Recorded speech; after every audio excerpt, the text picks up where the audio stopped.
pagkagat natin.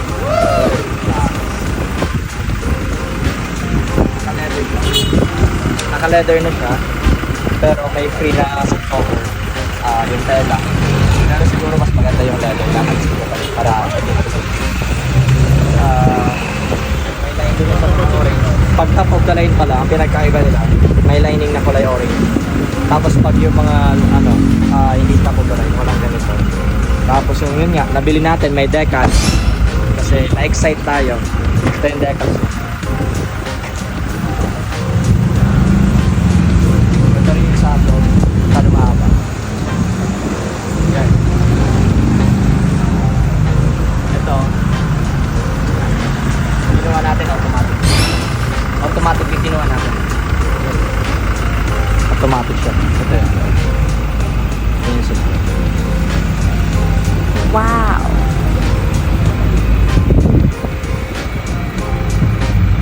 Dito naman tayo sa pakita natin yung tsura sa harap. Naka-decal siya kasi ginamit siya dun sa pag-launch ng ano yan. Toyota, dito sa Toyota Camry.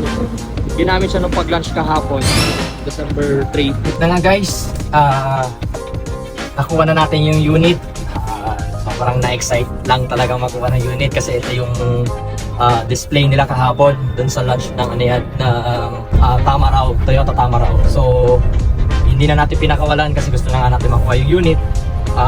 Although may decals siya, nag-add tayo ng nakipag-haggle tayo na mabawasan yung konti kasi matagal naman natin na siyang pina-reserve. Nagkataon na nag-launch yung Tamaraw, so kinailangan nila ng unit, ng display unit na may design.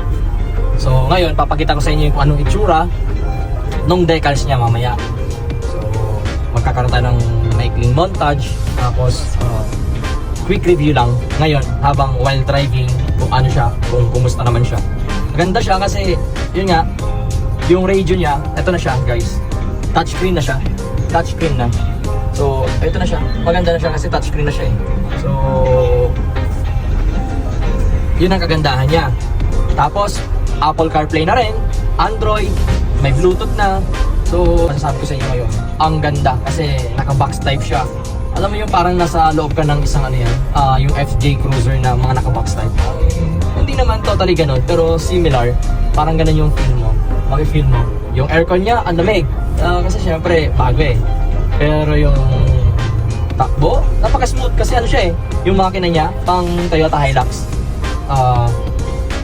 Maganda. Kasi nare-recline tong ano yan, upuan na na-adjust. Unlike dun sa Light Ace na ano yan, hindi mo siya mare-recline. Ito nare-recline mo siya. Kung mapapansin nyo pala guys, kung bakit siya may cover na ganito, hindi ko rin alam kasi leather naman siya eh. Leather naman siya.